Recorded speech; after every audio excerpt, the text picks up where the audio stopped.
सड़क के किनारे एक टीन का शेड, जिसके नीचे एक बुजुर्ग व्यक्ति जिनकी आंखें नहीं थीं, वो अपनी छड़ी के सहारे कोने में एक थैले को बगल में दबाए हुए खड़े ठिठुर रहे थे, क्योंकि रास्ते में पानी भरे होने के कारण बैठने की भी जगह नहीं बची थी। बरसात की तरह आज उनकी आंखों का पानी भी रुकने का नाम नहीं ले रहा था। बेसहारा वृद्ध महेश जी बरसात के रुकने का इंतजार कर रहे थे। टीन में मौजूद छेदों से गिरते पानी के कारण वो पूरे भीग चुके थे और ठंड से कांप भी रहे थे। तभी वहां से छतरी लेकर एक बच्चा गुजरा और बोला, दादाजी यहाँ क्यों खड़े हो आप? घर जाना है क्या? बच्चे के मुंह से दादाजी सुनकर महेश जी एक बार को चौंके, क्योंकि वे बहुत लोगों से मदद मांग चुके थे, मगर किसी ने उनकी नहीं सुनी और एक छोटा सा बच्चा उन्हें दादाजी कह के पुकार रहा था। घर कहाँ है आपका? उस बच्चे ने दोबारा पूछा। क्या हुआ दादाजी, मैं कुछ मदद करूं क्या आपकी? महेश जी बोले, बेटा कौन हो तुम? उस बच्चे ने उनके करीब आकर कहा, दादाजी मेरा नाम सोनू है, चलिए मैं आपको आपके घर पहुंचा देता हूं। बच्चे ने बहुत मासूमियत से कहा तो महेश जी नम आंखों से बोले, बेटा मेरा घर नहीं है और मैं देख भी नहीं सकता, मैं तो रात में यहीं सोता हूं, लेकिन आज यहां भी पानी भर चुका है। सोनू बोला, दादाजी आप मेरे घर चलो ना, आपके कपड़े गीले हो गए हैं, उन्हें मम्मा से सुखवा भी दूंगा। एक अनजान बच्चा उन्हें इतनी आत्मीयता दिखा रहा था और एक उनके अपने थे जो उन्हें इस हालत में छोड़कर ना जाने कहां थे, और ऊपर से वो बच्चा महेश जी से घर चलने की जिद किए जा रहा था, वो अलग। सोनू महेश जी का हाथ खींचते हुए बोला, दादाजी चलो ना, देखो इधर पानी भरा है। महेश जी आगे कुछ बोल ना पाए और सोनू के साथ चल दिए। रास्ते में महेश जी सोचने लगे, ना जाने इसके माता पिता इसे मेरे साथ देखकर क्या सोचेंगे। मुझ फटे हाल भिखारी को अपने घर में देखकर इसके घर वालों को बुरा लगेगा। ये तो बच्चा है, नादान है, मुझे यहाँ से चले जाना चाहिए। जिंदगी में इतना अपमान सहने के बाद अब और अपमान नहीं सह सकूंगा। सोनू ने जैसे ही अपने घर में प्रवेश किया, महेश जी दबे पांव लाठी टिकाते हुए वहां से निकल गए। लेकिन बारिश में इतना भीगने के कारण वो अब तक बुखार में तप चुके थे। किसी तरह से उन्हें किसी दुकान के आगे जगह मिल गई, जहां उन्होंने अपने थैले में से गीली चादर निकालकर बिछा ली और वहीं सो गए। दादाजी दादाजी की आवाज से महेश जी अचानक से उठकर बैठ गए। सोनू बोला, मम्मी यही है वो दादाजी। महेश जी बोले, सोनू है क्या? सोनू की माँ बोली, हाँ अंकल जी सोनू ही है, कब से मुझसे कह रहा था दादाजी को ढूंढ कर लाओ। इतना कह सोनू की माँ ने साथ वाली दुकान पर जा चाय और खाने का सामान लाकर महेश जी को दे दिया। महेश जी के मना करने पर उसने उन्हें जबरदस्ती चाय और खाना पकड़ाया। उनका बदन कांपते देख सोनू की माँ बोली, अंकल जी आपको तो बुखार है, सोनू के पापा डॉक्टर हैं। सोनू भी तुरंत चहकते हुए बोला, हाँ दादाजी मेरे पापा डॉक्टर हैं, वो सबको ठीक कर देते हैं। सोनू की माँ ने तुरंत सोनू के पापा को फोन करके वहां बुलाया। सोनू के पापा महेश जी को अपने साथ घर ले गए और उनका चेकअप किया। उन्हें बुखार की कुछ दवाइयां भी दी और बोले, अंकल जी आपको आराम की जरूरत है, आप आज से यहीं हमारे साथ रहेंगे। मगर महेश जी को ये सब स्वीकार नहीं था। वो बोले, मेरे अपनों ने ही मुझे छोड़ दिया, तो अब मैं किसी का एहसान नहीं ले सकता बेटा, तो मुझे ऐसे ही छोड़ दो। आप लोगों ने मेरे लिए इतना किया, उसके लिए बहुत बहुत धन्यवाद। इतने में सोनू के पापा सुमित बोले, अंकल जी सोनू ने आपको दादाजी कहा है, तो आप मेरे पिता समान हुए ना, तो इस बेटे के घर में रहने से मना क्यों करते हैं? अच्छा आप एक बार ठीक हो जाइए, फिर मैं आपको नहीं रोकूंगा, लेकिन अभी यहीं रहिए। उनके बार बार कहने पर महेश जी को उनकी बात माननी पड़ी और वे वहां ठहर गए। सोनू के माता पिता शालू और सुमित की सेवा से वो ठीक होने लगे। अच्छे कपड़े और अच्छे खान पान से उनके चेहरे की चमक भी वापस लौट आई थी। महेश जी बार बार ईश्वर को धन्यवाद करते, कितने दुख की घड़ी में उन्हें सोनू और उसके माता पिता का साथ मिला। एक दिन सोनू की मम्मी शालू ने महेश जी से पूछ ही लिया, अंकल जी आप बुरा ना माने तो मैं आपके परिवार के बारे में जानना चाहती हूँ, आपके भी तो बेटा बेटी होंगे। महेश जी खामोश हो गए और उन्हें अपने भूले बिसरे दिन फिर से याद आ गए, जिनकी पीड़ा उनके चेहरे पर साफ झलकने लगी थी। अपनी आंखों से आंसू पोंछकर वो बोले, बेटा परिवार तो है, मगर अब ना जाने कहाँ गए सब मुझे छोड़कर। मैंने तो उन्हें कितनी बार तलाशा, मगर कुछ पता नहीं चला। शालू बोली, अंकल हुआ क्या था आपके साथ जो आप बेघर हो गए? महेश जी शालू की बात सुनते ही अतीत के गलियारों में खो गए। करीब 1.5 साल ही हुआ था जब वो अपने परिवार के बीच थे। उनके परिवार में 2 बेटे बहुएं थीं। महेश जी का बाकी जीवन उनकी पत्नी के साथ तीर्थ करने में बीत रहा था। दोनों वृद्ध दंपति अक्सर तीर्थ पर ही रहते और अब तक कई अलग अलग प्रदेशों में घूम चुके थे। दोनों बेटे बहुएं भी अपने अपने जीवन में मस्त थे। एक बार तीर्थ करते समय जब वे बाहर घूमने निकले तो सड़क पार करते समय दोनों का एक्सीडेंट हो गया। दोनों को ही भयंकर चोटें आईं। पत्नी की हालत बहुत गंभीर थी और महेश जी को सिर में और आंखों में चोटें आई थी। उनके बेटों ने उन्हें हॉस्पिटल में भर्ती करवाया, मगर महेश जी की पत्नी को बचाया ना जा सका। उनकी मृत्यु हो गई। पत्नी के दुख से गुजर ही रहे थे कि महेश जी पर कुछ दिनों बाद दुख का एक और पहाड़ टूट पड़ा। उनकी आंखें अब देखने लायक नहीं बची थी। वो अपनी आंखों की रोशनी खो चुके थे। जब वे हॉस्पिटल से घर वापस आए तो बहुओं को अंधे ससुर का ख्याल रखने में समस्या होने लगी। बेटे दिन भर ऑफिस में रहते तो दिन में दोनों बहुएं आपस में ससुर के काम को एक दूसरे पर डालती रहती। कई बार महेश जी खाने का इंतजार ही करते रह जाते, पर शाम तक उन्हें खाना ही नहीं मिलता था तो वो अपने काम खुद से करने की कोशिश भी करते, लेकिन ना देख पाने के कारण कहीं भी टकराकर गिर जाते तो कभी कपड़े उल्टे पहन लेते थे। कई बार तो सही अंदाजा ना होने के कारण उनसे पानी बिस्तर पर ही गिर जाता था। जब वे गिरते तो बहुएं उन पर हंसती और उन्हें उठाने भी नहीं आती। महेश जी को अपने कमरे का अंदाजा तक ना रहता। इस अंधेपन के कारण उन्हें बहुत सारी समस्याओं का सामना करना पड़ता। एक दिन बड़ी बहू रचना ने अपने पति राजेश से कहा, राजेश, हम तुम्हारे अंधे बाप को कब तक संभालेंगे? ये छोटी तो कुछ करती नहीं है। तुम्हारा बाप भी हर छोटी छोटी बात के लिए आवाज लगाता रहता है।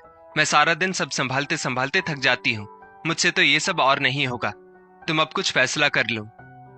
राजेश बोला, अब क्या करूं मैं? इनको ही तीर्थ करने की पड़ी थी। उधर छोटी बहू माला भी अपने पति नरेश से यही कहती, देखो नरेश, अपने पापा को तुम कहीं छोड़ आओ, नहीं तो इनके काम के लिए नौकर लगा दो। मैं और नहीं कर सकती इनके काम। दीदी सारा दिन इनके काम मुझ पर डालती रहती है। मैं अकेली सब करती हूँ। तुम्हारा बाप नखरे भी बहुत करता है। नरेश बोला, माला, हम नौकर रखेंगे तो उसका खर्चा भी तो देना होगा। बड़े भैया तो वो देंगे नहीं, अकेले हम पर बोझ पड़ेगा। नौकर रखना तो बेवकूफी होगी। हाँ, इन्हें कहीं छोड़ सकते हैं। माला ने नरेश को बड़े भैया से बात करने का सुझाव दिया तो नरेश जाकर अपने बड़े भाई राजेश से बोला, भैया, पापा की सेवा करना मुश्किल हो गया है। माला सारा दिन इन्हीं सब में लगी रहती है। यही बात राजेश ने अपनी पत्नी रचना के लिए कही। बात का कुछ हल ना निकला। ये बुढ़ा तो अंधा होकर बैठ गया। बेटे बहुओं पर बोझ बनते इसे शर्म भी नहीं आती। बड़ी बहू रचना के तीखे शब्द महेश जी के कानों में पड़ते तो वो तिलमिलाकर रह जाते, क्योंकि वे खुद ही लाचार थे तो चाहकर भी कुछ नहीं कर सकते थे। एक बार बहुत देर तक खाना ना मिलने के कारण महेश जी भूख प्यास से तड़प उठे, लेकिन उनकी किसी भी बहू को उन पर तरस नहीं आया। जब उन्होंने खुद ही भोजन तलाशने की कोशिश की तो रसोई से सामान गिरने की आवाजें आई। दोनों बहुएं भागकर किचन में आई तो उन्होंने देखा कि किचन में कांच का सामान नीचे गिरकर टूट गया था। महेश जी को वहां देखकर रचना उन पर हाथ उठाते हुए बोली, कितना नुकसान कर रहा है तू बुढ़े, अब कौन भरेगा ये सबका बिल? अंधे महेश जी जमीन पर पड़े अपनी बड़ी बहू के हाथों पिटे जा रहे थे। नीचे पड़े कांच के टुकड़े उनको चुभ गए थे, लेकिन रचना उन्हें इतनी बदहवास होकर मार रही थी कि उनके शरीर से बहता खून भी दोनों बहुओं को दिखाई ना दिया। कांच चुभने के जख्म कई जगह हो गए थे और महेश जी दर्द से कराह रहे थे। इतनी बदतर जिंदगी जी रहे महेश जी ये सब सहने को मजबूर थे। उनके जख्म ठीक नहीं हो रहे थे और अब उनमें पस पड़ने लगा था। बेटों ने उन्हें एक सरकारी अस्पताल में भर्ती करवा दिया, लेकिन इससे पहले कुछ कागजात अस्पताल के नाम पर साइन करवा लिए। महेश जी को अस्पताल में ठीक होने में काफी समय लगा। उनसे उनके घर वालों के बारे में पूछा जाता तो वो कुछ ना बता पाते। कोई भी इतने दिन में उन्हें अस्पताल देखने तक नहीं आया। महेश जी ठीक होकर जब खुद ही अपने घर के पते पर पहुंचे तो उन्हें पता चला कि पूरा परिवार घर बेचकर जा चुका था। महेश जी बेबस होकर कितनी देर वहीं घर के बाहर बैठे रहे, फिर वहां से उठकर मंदिर चले गए। हर रोज भगवान से प्रार्थना करते और घर पर जाते कि शायद कोई उन्हें मिले, मगर उनके अंधेपन का फायदा उठाकर उनके साथ विश्वासघात किया गया था। धोखे से उनका घर उनके बेटों द्वारा अपने नाम कराकर बेच दिया गया था। महेश जी के बारे में इतना जानकर शालू की आंखों में आंसू आ गए। अंकल जी, आपके साथ तो बहुत बुरा हुआ। इतनी बुरी औलाद कैसे हो गई कि बाप का ख्याल तक ना आया। महेश जी बोले, बेटा, सब तुम्हारी तरह नहीं होते। संस्कार तो मैंने भी अच्छे ही दिए थे, मगर अब समझ नहीं आता कि किसको दोष दूं, किस्मत को, बच्चों को, या फिर अपने संस्कारों को बुरा कहूं।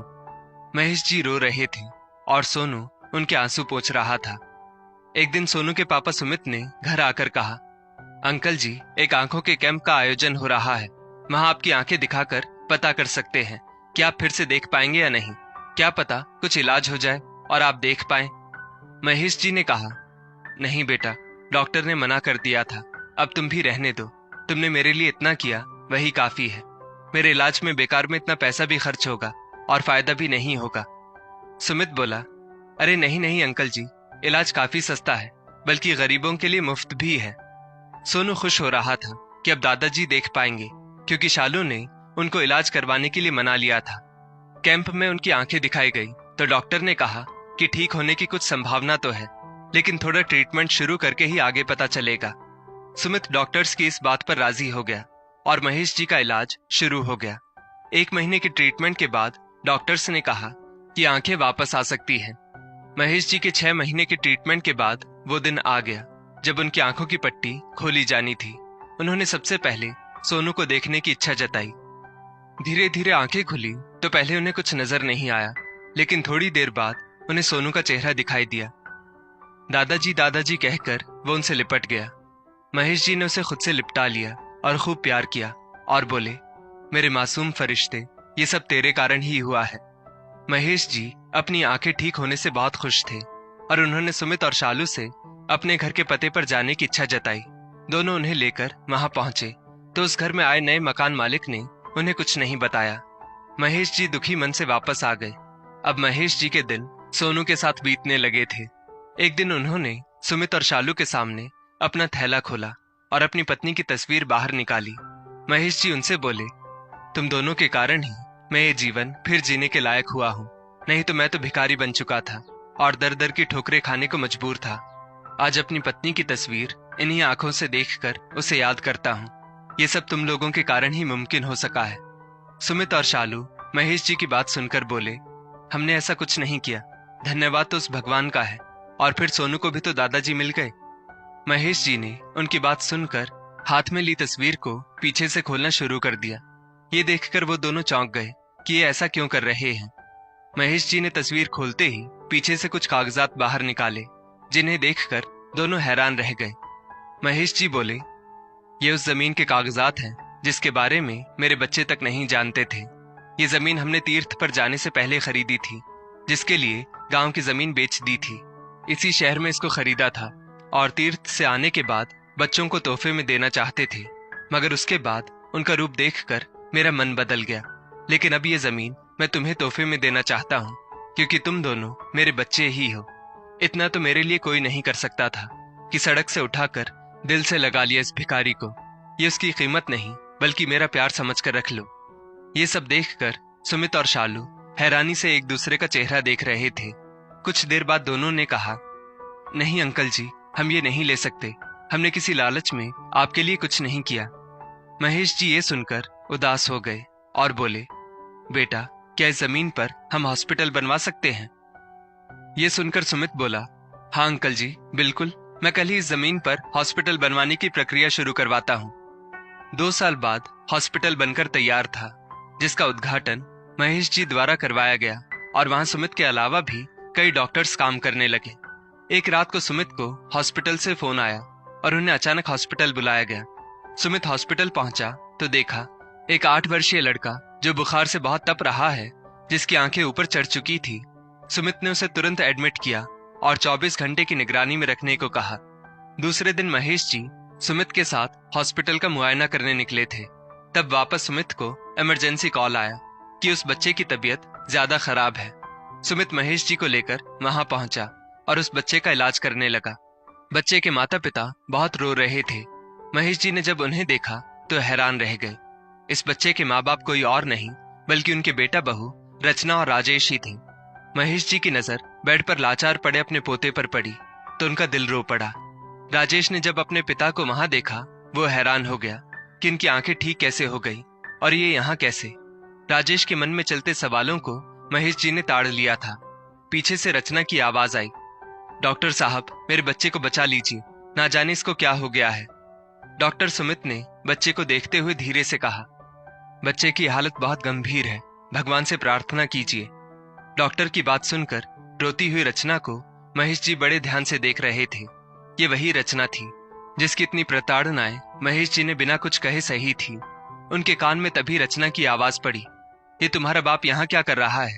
इससे कहो कि जाए यहाँ से, कैसे मेरी तरफ देखे जा रहा है। डॉक्टर सुमित ने सारी बात सुनी तो पीछे पलटकर कहा, ये आदमी इस हॉस्पिटल के मालिक है मैडम, ये मेरा नहीं इनका हॉस्पिटल है। रचना हक्की बक्की रह गई। इतना बड़ा हॉस्पिटल कैसे कर लिया सब इस बुढ़े ने? बस यही सब रचना मन ही मन सोचने लगी, जिस पर राजेश भी हैरान हुआ। अपने पिता को इस मकाम पर देखकर वो भी नजरें झुकाने को मजबूर हो गया। उतने में सुमित को एक डॉक्टर द्वारा बाहर कुछ इमरजेंसी मीटिंग के लिए बुलाया जाता है। राजेश ने महेश जी से कहा, पापा आपकी आंखें वापस ठीक कैसे हो गई? राजेश को बोलते देखकर रचना बोली, ये कौन सा नया नाटक है? कोई लॉटरी तो लग नहीं गई होगी इस बुढ़े की, किसकी जेब काटकर ये सब बनवा लिया? महेश जी ने गुस्से में उसकी तरफ तिरछी निगाहों से देखकर कहा, यही जानना चाहते हो ना कि तुम्हारा बाप मरा क्यों नहीं, बच कैसे गया और ये सब कैसे हो गया? राजेश का सिर झुक गया और अपने किए पर वो झूठ बोलकर लीपा पोती करने की कोशिश करने लगा। पापा आप ना जाने कहाँ थे, हमें मिले ही नहीं। ये सुनकर महेश जी दहाड़ पड़े, झूठ मत बोलो तुम लोग घर ही बेचकर चले गए थे। तुमने मुझसे गलत कागजात पर झूठ बोलकर साइन करवाए। जब मैं वहां गया तो पड़ोसियों ने बताया कि कब गए पता ही नहीं चला। बोलो अब भी झूठा हूं क्या मैं? राजेश ने कांपती आवाज में कहा, नहीं पापा ऐसा तो नहीं कहा मैंने। तभी रचना अपने बच्चे के पास भागी जो जोर जोर से लंबी लंबी सांसें ले रहा था। घबराई हुई रचना अपने बच्चे को आवाज दे रही थी मगर उसका शरीर कोई हरकत नहीं कर रहा था। रचना ने महेश जी के पास आकर कहा, पापा आप डॉक्टर को बुला दीजिए प्लीज। पापा आप तो यहाँ के मालिक हैं, पापा वही मेरे बच्चे को ठीक कर सकते हैं, देखिए ना इसकी क्या हालत हो रही है। रचना महेश जी के कदमों में गिरकर अपने बच्चे के लिए मदद मांग रही थी। महेश जी को अपने पोते की हालत पर तरस आया। वे सोचने लगे इस बच्चे का क्या कसूर है। उन्होंने अपने फोन से डॉक्टर सुमित को कॉल किया। बेटा 5 मिनट चाहिए थे। डॉक्टर सुमित ने कहा, हाँ अंकल जी कहिए क्या हुआ? महेश जी बोले, जिनका बच्चा तुम्हारे पास इलाज के लिए आया है वो मेरा पोता है, बच्चे को तुरंत तुम्हारी जरूरत है, प्लीज आ जाओ।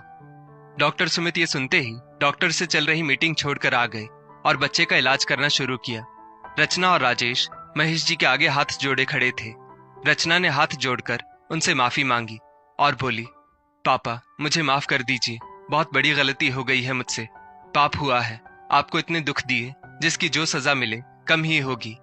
महेश जी को आज माफी की जरूरत नहीं थी, उन्होंने माफ करने को साफ मना कर दिया।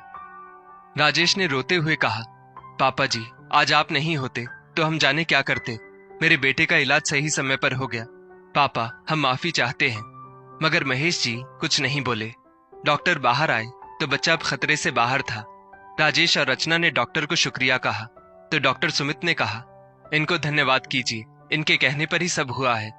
रचना की आंखें शर्मिंदगी से भरी थी, वो अपने किए कारनामों को याद कर रही थी। उसे अब महसूस हो रहा था कि कितना गलत किया था उसने।